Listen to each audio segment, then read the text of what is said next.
Welcome to our lecture on the world economy. We're going to continue studying the world economic processes which are really characteristic of the global economy today. The basic idea, the basic thing about the global economic system is that this global economic system is really defined by processes such as globalization, transnationalization and internationalization. And last time we talked a lot about things such as integration, things such as regional economic integration. Really, we spoke a lot about Europe and the European Union. That was really the most important issue, I think, from last time, because the European Union was some sort of system which started all the things in the regional economic integration, in the process of international economic integration.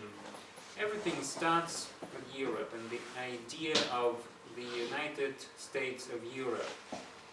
Just like it was in the United States, those countries or states, they just amalgamated, they came together, they set up their own state, and they came to a conclusion that they should be united in one country.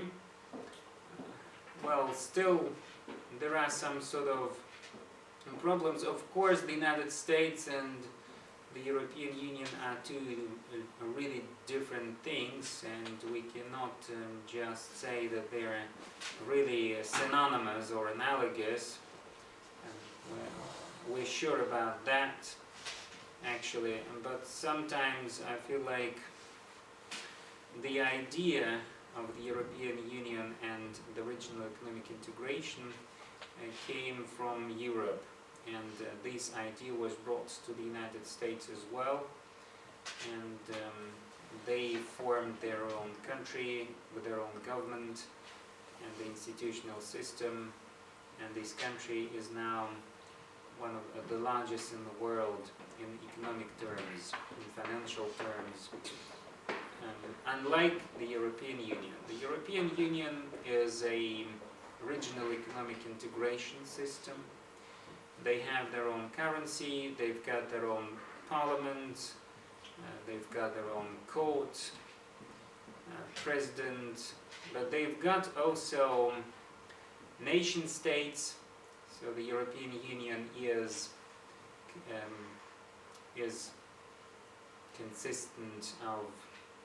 made up of countries such as Germany, France, Italy, and many others. And they've got their own governments, they conduct their own elections.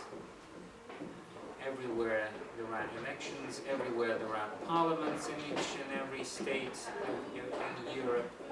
The majority of the countries in Europe are really democracies,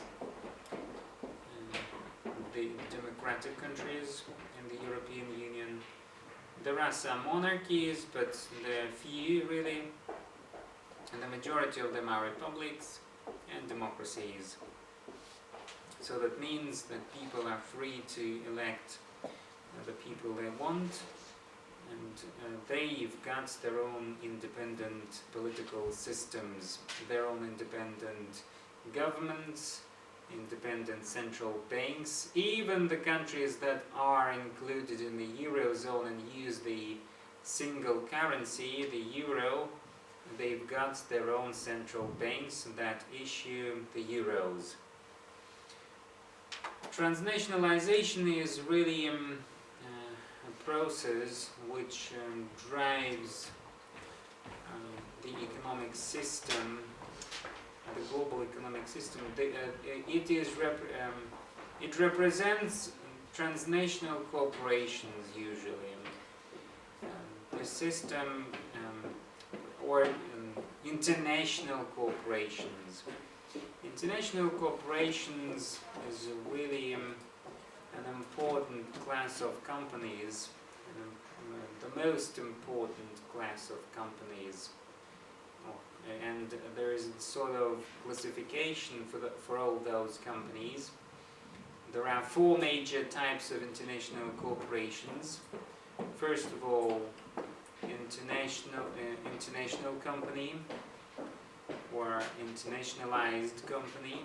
Then comes transnational corporation and global corporation. And one specific type of companies, multinational corporations, there are not really many of these multinational corporations, but still in the list of 500 global companies, 500 most developed companies, most successful companies, the largest international corporations in the world. There are maybe 5 or 6 of them, including companies such as Royal Dutch Shell, Unilever, so things like this. Royal Dutch Shell is an international oil company. It is included in the list of 500 most most successful companies. It is one of the largest companies in the world. It was founded back to 1907. So this company celebrated its 100th anniversary already. This company is present in almost every country in the world. We've got Shell facilities here in Russia as well. We may purchase gasoline, we may purchase some kind of oil products of Shell Corporation, and we've got many other facilities of this company which are located in Europe, in America, in Northern America, in South America, and Africa, everywhere actually. In China, it has its own oil fields and maybe even gas fields. Everything started way back to the late 19th century, when oil was discovered in the Middle East. And the Middle East became the center of the oil industry, and the oil industry was really the first industry of international corporation which they really occupied. The first and foremost sector, or the first and foremost industry for the international corporations was producing oil. They were producing oil. They came to the Middle East, Afghanistan, Persia, and countries such as Russia, England, or Great Britain. So the most powerful countries in the world discovered this type of energy. That was really a new sort of energy. Well, it does mean that oil did not exist before that, before late 19th century. It would be just a joke then. A funny story about how they produced oil. Well, this is not really a thing. But the matter of fact is that oil was discovered way back to 4,000 years, something like that. Greeks and Romans used oil already, and they called it some sort of hard petroleum. Petroleum meant something really stone oil that was really called that sort of thing. But they used it for military purposes sometimes. But as energy, oil was discovered only by the end or in late 19th century, because automobiles were produced. Automobiles were a leading technology in those days. That was really a magnificent, the latest technological advance in the world of transport, the transportation system. There was the transport revolution in the world, and oil became the fuel to provide for this sort of revolution. Roads sprang out across many states in Great Britain, in France, in Germany. Construction began. Roads were being built, and today Europe has the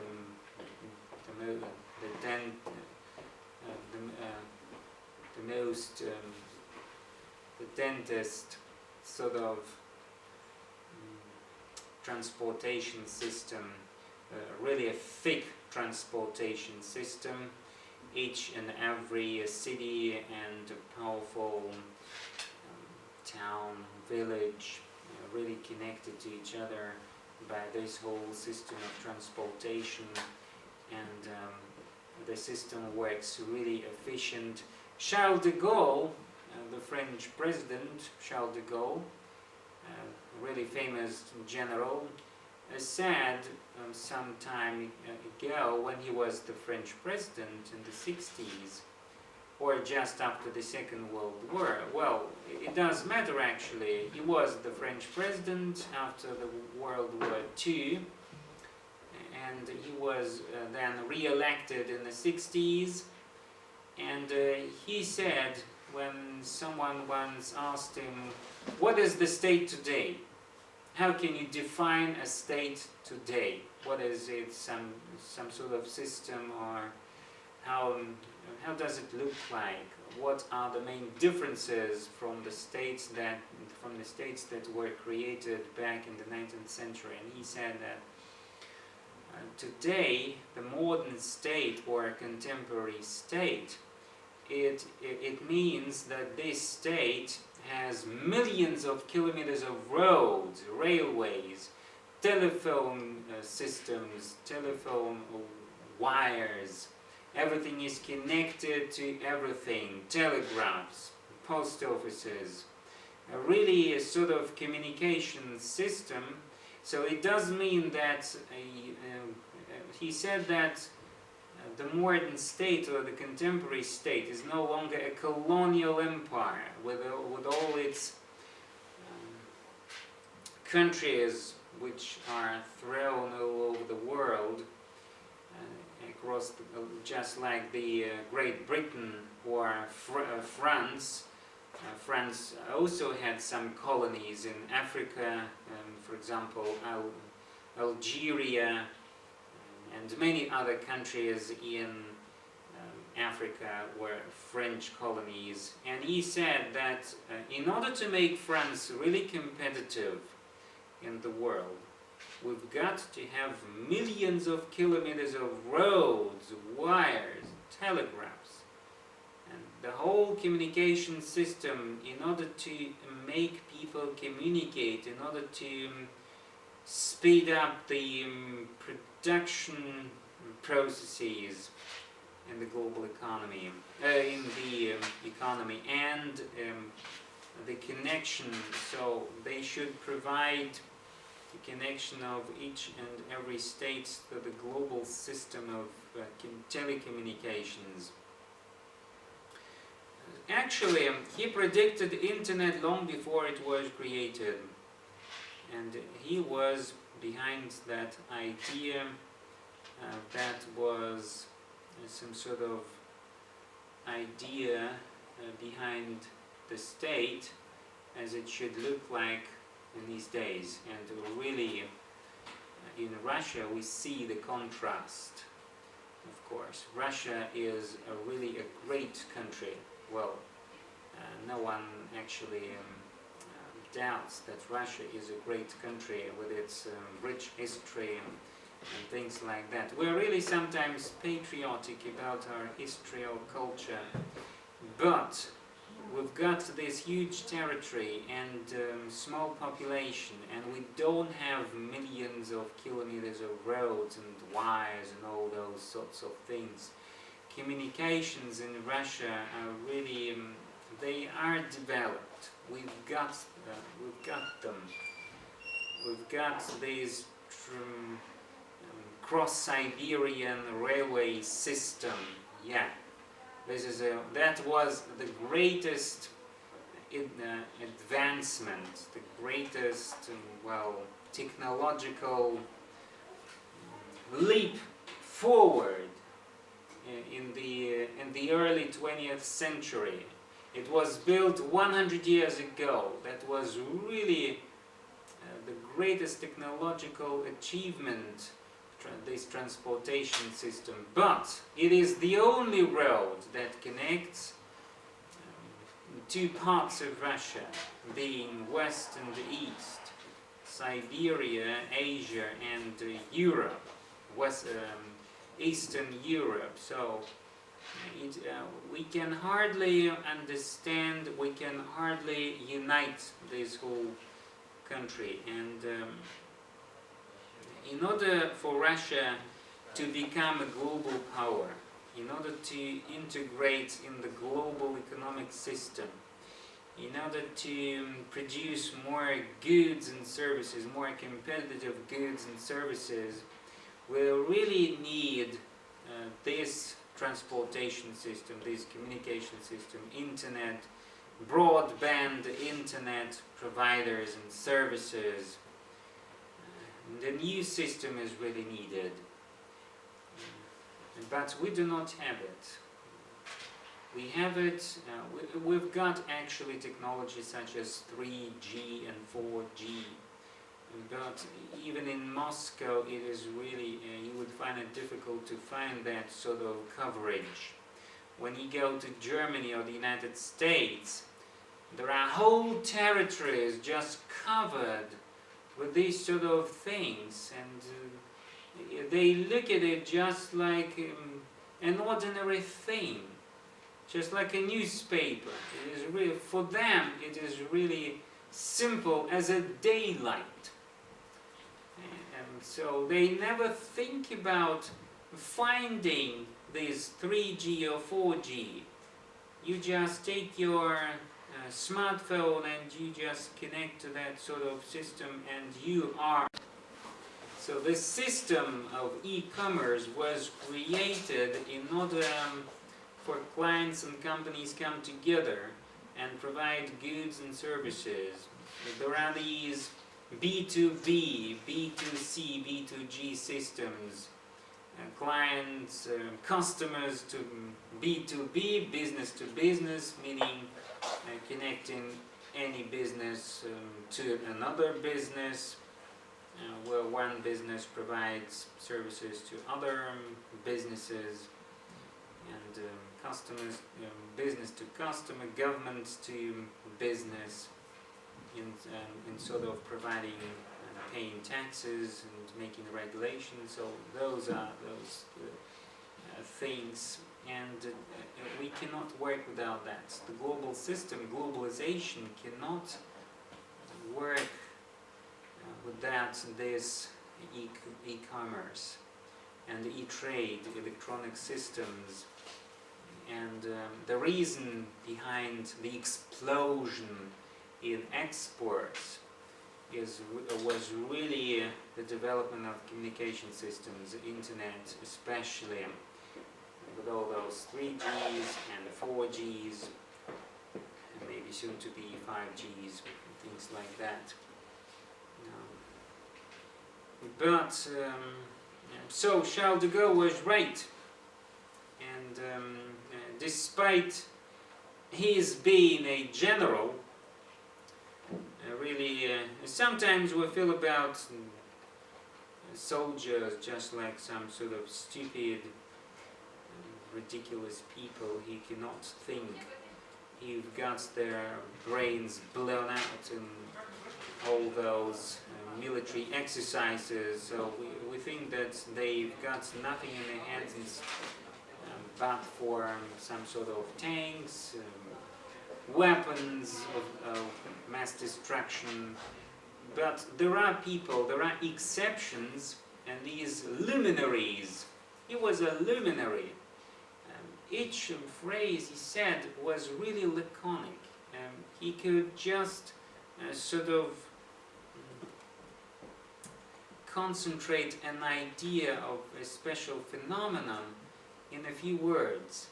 He held speeches, and those were really short speeches. Sometimes after that, some politicians, policymakers said he said nothing, actually. But the people were fascinated with his words.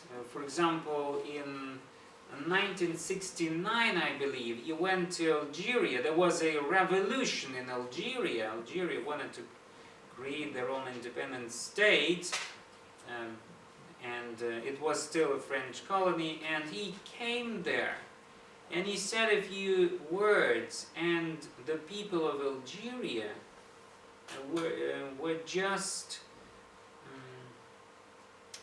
overwhelmed by his words, by his speech. And he said, "Some people say that I did not tell them a thing, but I calculated each and every word I put into my speech." And that was the reason behind his great successes in politics. Being a general, he was twice the French president, and he was really against, actually he was against some sort of American intrusion in the European affairs. We all know that after the World War II, France, England, I'm not speaking about Germany, it was destroyed, its economy was destroyed. The American president wanted to elect some sort of governor director or some sort of politician who would make policies in France and coming from the United States. So the US government wanted France to be dependent on America in all sorts of ways. And Charles de Gaulle always believed and said that Stalin was the major person that France did not become a colony of the United States in Europe. And he always said that we in France and Europe actually, we should be grateful to Stalin, that he was really a harsh person. He did not allow Americans be so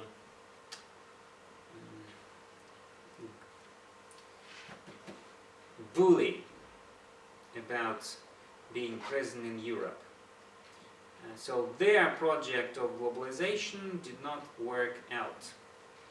But they really started this whole thing, globalization, then, in those days.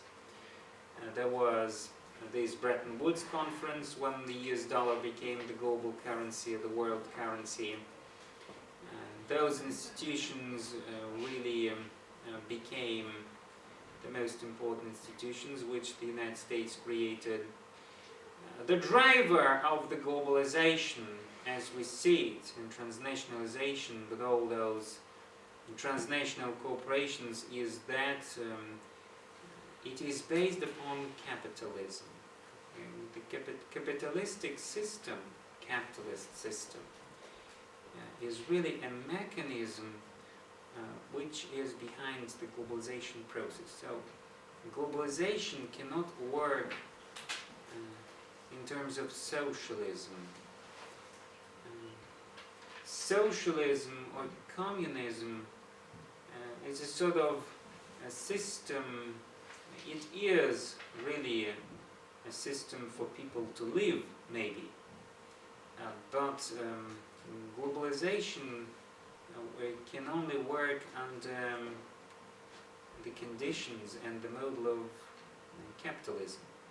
Capitalism is a model of modernization. When we speak about market reforms, especially, we always come to the conclusion that behind the market there remains the greatest power, and this power is called capitalism. And the markets and capitalism can only work only under two conditions. And these sort of conditions are that, first of all, the first condition is you should be really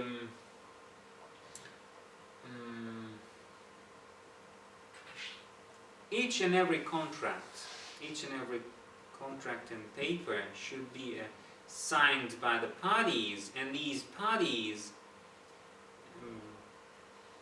they actually must they should come together, must come together, and all those conditions in contracts should be worked out as they are, and they should follow those principles which they put into those contracts. If they violate just one piece of contract, capitalism cannot work. And the second condition is free enterprise. Free enterprise. So that means private property, free enterprise, resources which you may own and possess, and goods which you may produce, and of course the production is always determined by some sort of consumer preferences, consumer ideas about products. In socialism and communism, it is a different sort of thing. So these are conditions under which modernization goes, and globalization is a mechanism to make capitalism be the sort of system for the whole world. So it is some sort of, globalization is some sort of a driver that takes these capitalist conceptions, ideas, to each and every country across the globe, and it does really successful. Well, global culture, the culture of globalization is so simple that everyone understands it. Jeans and t-shirts, the language, English language, well, we sometimes, it is really simple formula for the globalization. We should have clothes, ideas, we see the same sort of commercials, we read the same sort of newspapers, all those Cosmopolitans, Fortunes, Forbes, well, all sorts of magazines. We see the same people, actors, actresses, producers. They all work for the global system. They create the spirit of a future generation. And Coca-Cola, and Pepsi, and Mercedes, General Motors, they are behind this culture, and we understand it. We cannot imagine our Ladas, our Zhigulis, Volgas being part of that global culture. It is ethnic centricity. This is ethnic centricity. That means it works only in Russia.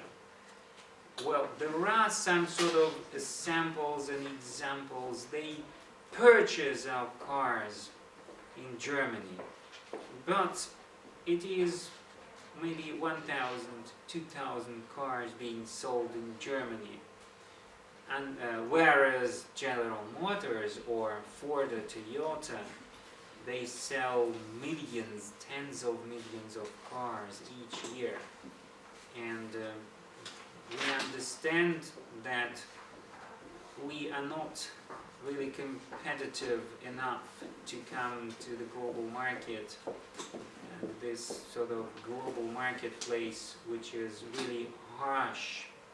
The competition is so intense there that we cannot compete with them, and our companies would be destroyed. But it does not mean that we should not go to the international marketplace. We should try and do this, because every country started small. The United States started small, Great Britain started small, and Germany also. It was completely destroyed after the Second World War, but today it is a world power. It is the driving country of the European Union, with the largest GDP, gross domestic product, in Europe. It is the first country in Europe.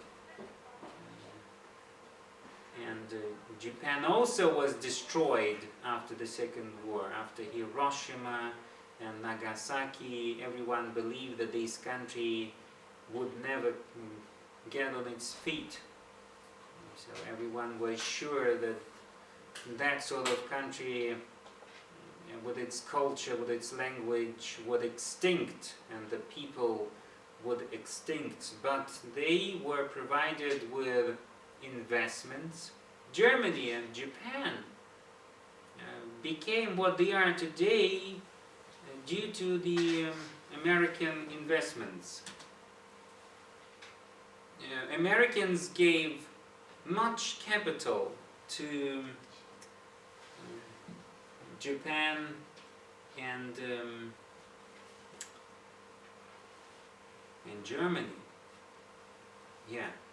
The United States were afraid, the United States was afraid that Stalin and Russians actually would invade Europe, and Europe would become, capitalist Europe would become socialist and communist Europe. And the United States was really afraid of that. They feared it, and this is why they invested lots of money into Western Germany, and they restored the production facilities of Siemens, Daimler-Benz, Opel, Volkswagen, Audi. They started the production facilities in Germany, and there was this sort of Wirtschaftswunder in Germany, and this particular word, Wirtschaftswunder, this word, economic miracle, in English, economic miracle, became an idea, an idea for Germans to live in the 20th century and the 21st century. That was their successful model, the model of economic success, economic miracle. And this is why Germany became that sort of power. And then it was united with the Eastern Germany in 1990.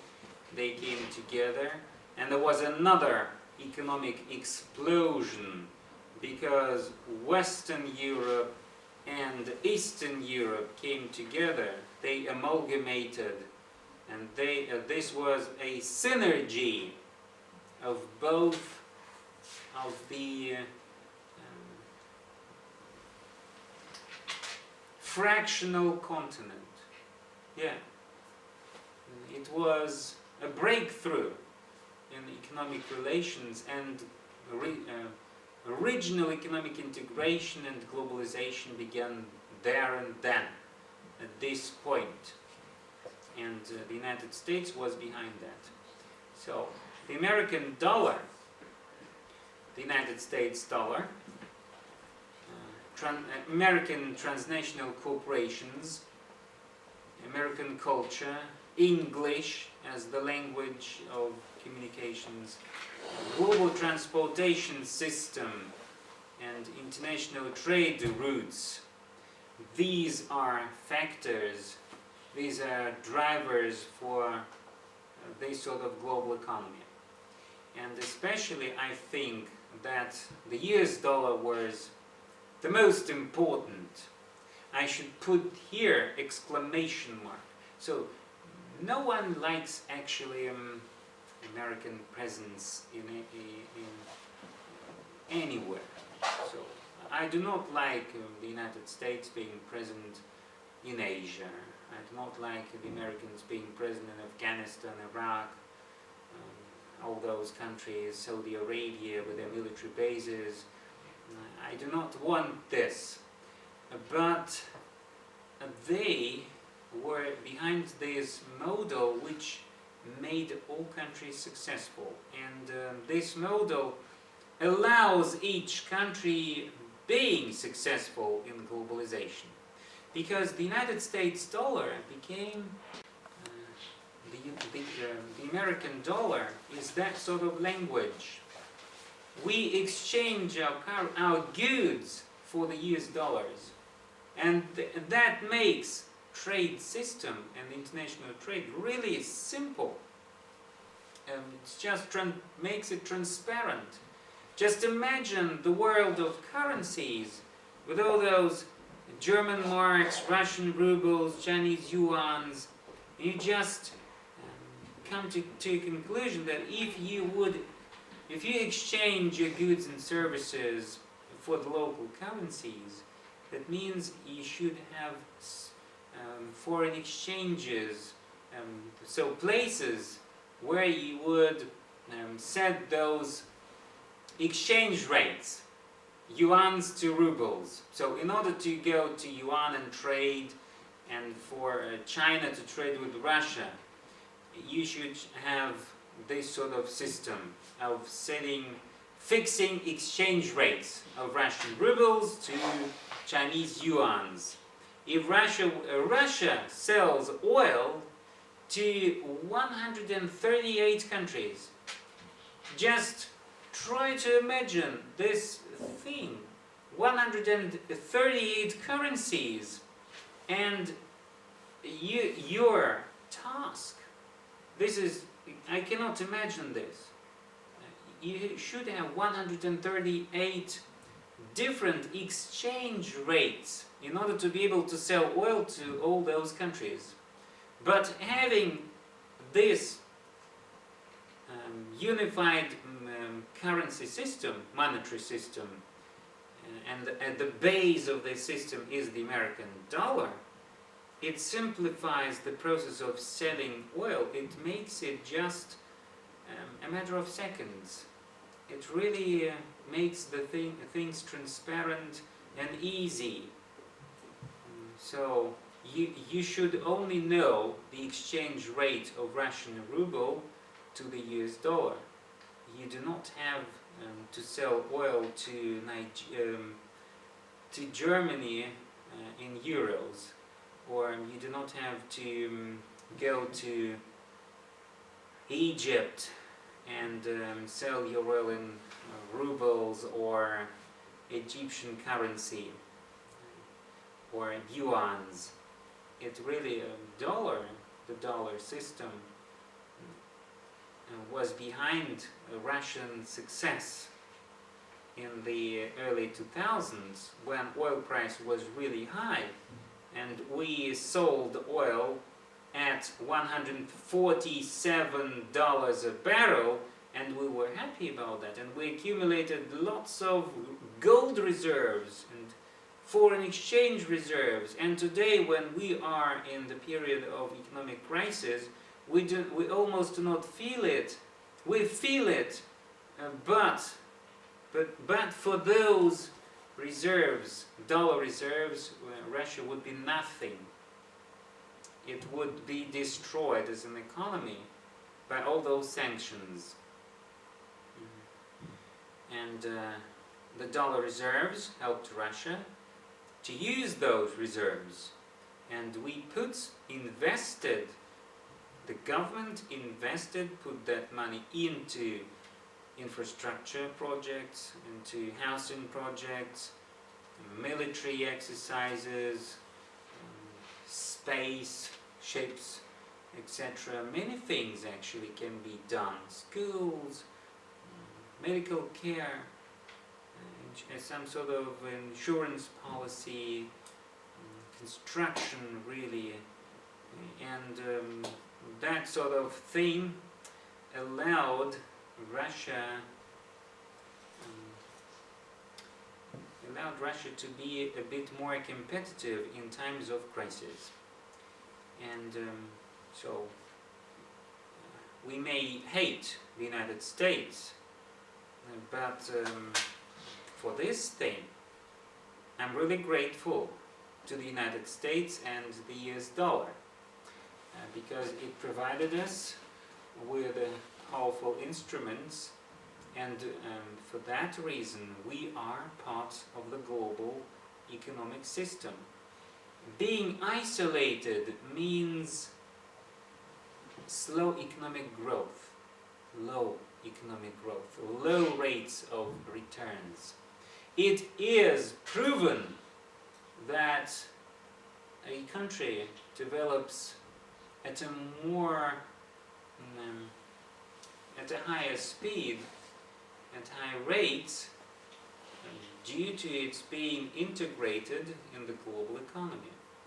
So if you isolate, just like for example North Korea, it is an almost isolated country, and the rate of development of this country is really small. It is a village, it is a state, but it is really a village. When you come there, it is a sort of village. So it develops really, it's just like a tortoise shell, a tortoise with its shell, and it is lagging behind all countries in the world. Or Cuba, it's also almost an isolated country. You cannot take Cuban currency with you to Russia. It is impossible. And this isolation leads people to starvation. And here in Russia we are happy. Each new year we've got lots of products coming from abroad. So these are factors and drivers that allow each and every country in the world be successful. Without that global system, trade system, it would be nothing, and the global production system, because again, technology also drives this sort of economic growth. What would we be without iPads and iPods and iPhones and all those smartphones, Samsungs and all those things? We would be nothing. We would also be like a village. This is good sometimes, because it keeps culture, we keep traditions, we stick to customs really, in isolated conditions. And when we are isolated, we develop for ourselves. There's a whole formula, Tsar, Christianity, Orthodoxy, and the people. A great formula for the development in Russia. But this development creates a sort of village, with customs. They are national customs. We sometimes feel sorry for the extinction of that customs, traditions. Yeah, this is really painful. But still, we should go forward. We should not stay with those roots. Maybe we should remember that sort of things. But if we isolate and stick to that formula, we would not come any further. We would always be lagging behind Europe. So standardization, globalization, they really are, well, good things. There are some sort of weaknesses in that process. It damages, it harms in some sort of way ecological situations, because all those companies come to our countries and they just are not concerned about ecological standards and these sort of things, but still they provide jobs for us. And we work for them.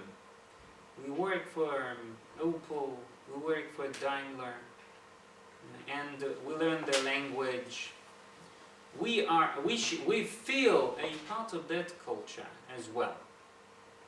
And our task is to make them believe also that they are also a part of our culture, and they feel it because they read Dostoevsky, they read Tolstoy, they listen to Russian music in the United States. The most famous classical piece of music in the United States is Zharikov Overture 1812, and it is played everywhere in the United States, in all concert halls. Or Nutcracker, Tchaikovsky's Nutcracker. One American told me, the American who taught me English, he said that, when he was asked, what is your feeling about your childhood? What do you feel when you go back to your childhood? And he said, I always remember this sort of feeling before Christmas, this Christmas Eve, and I'm just this sort of, I put on a costume of King Mouse from the Nutcracker, and this music, I feel it. It is Christmas. Christmas, I cannot imagine Christmas without Tchaikovsky's Nutcracker and my hero. So they feel that they are also part of our culture. And George W. Bush, for his being stupid sometimes, many people say that he is stupid. Well, he said that the greatest achievement of mine is that at 18 I read War and Peace from preface to epilogue, and that was one of my greatest achievements. Well,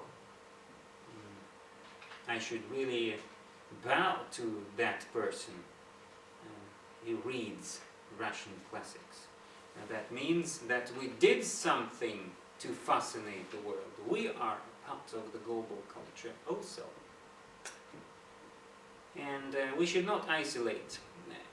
Russian people cannot be isolated. It is, if you isolate, I think if we isolate, we would die themselves. But being open to other cultures, to that global culture, with all those United States, Britain's, Germany's, France's, Italy's, we feel like we should feel, actually. Christianity is also a sort of unifying identity.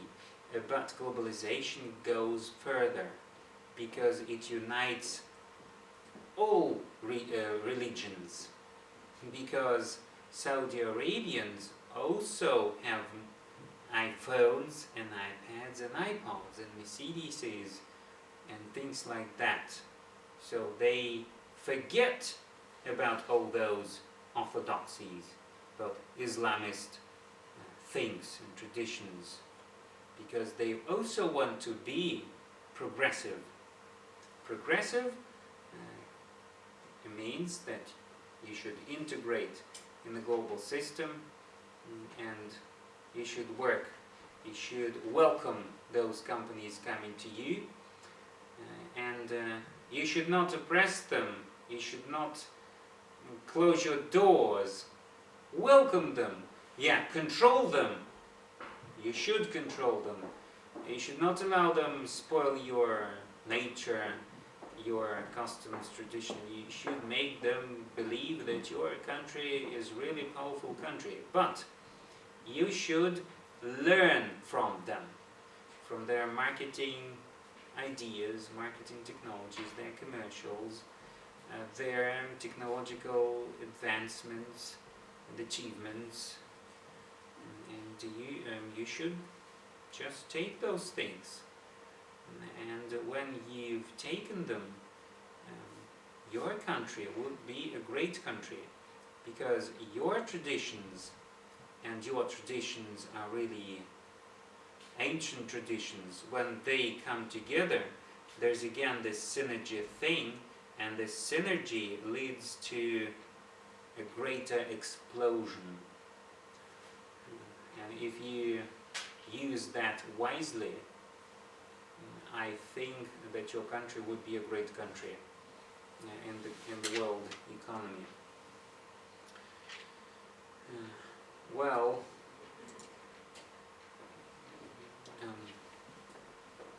there's another process, and again, when you use that sort of culture, when you make countries coming together in the global economy, and when you want to provide something, when you want to give something to that world, you really have to participate in the globalization process.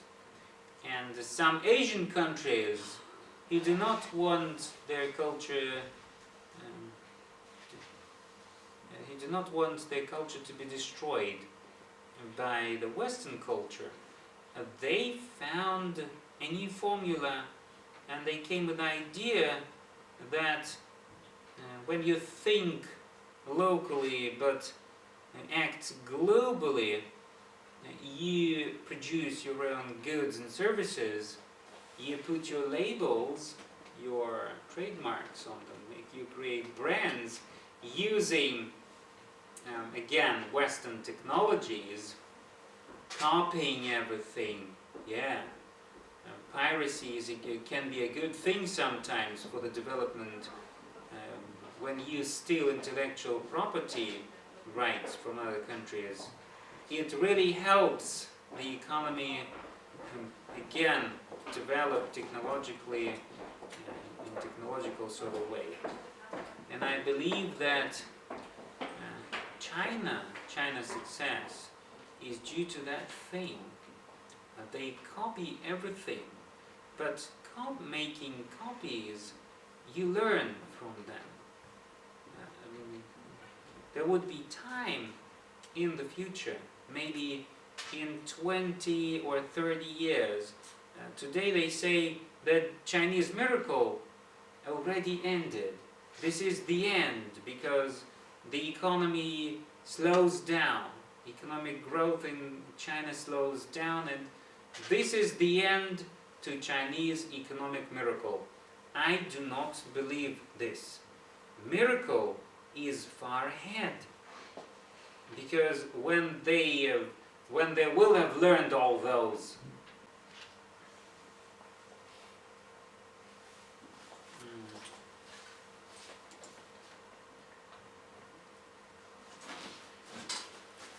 Well, I think this sums up some of the ideas I wanted to tell you today. Today I told you lots of things about drivers of globalization and transnationalization and internationalization and integration, trade system, communications. So many things I told today. I told you really many things. I think they're really dangerous with all those ideas. Well, so maybe it comes as a surprise to you that I've spoken so patriotic about the American economy and the US dollar, but this is the truth, and you should know it. You should be, it is truth. You should also be not so optimistic, you should really be pragmatic. You should look at things as they are. This is the daylight. And you cannot say that this is negative or completely negative. There are things which I find negative as well, and this dollar system. But in the end, it helped Russia a lot.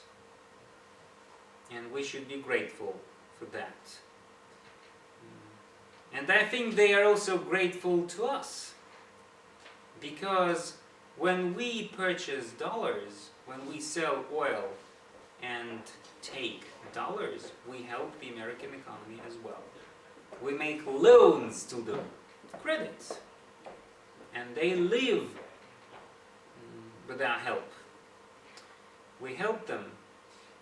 And having this reserve currency, being for the US dollar being a reserve currency, is also a great opportunity and a great burden for them as well, because they always should be concerned about its exchange rate, about its value, because if it becomes priceless or valueless, no one would be interested in it.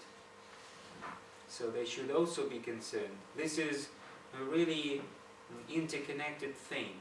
We help them and they help us. Thank you very much for your attention today. And please come again.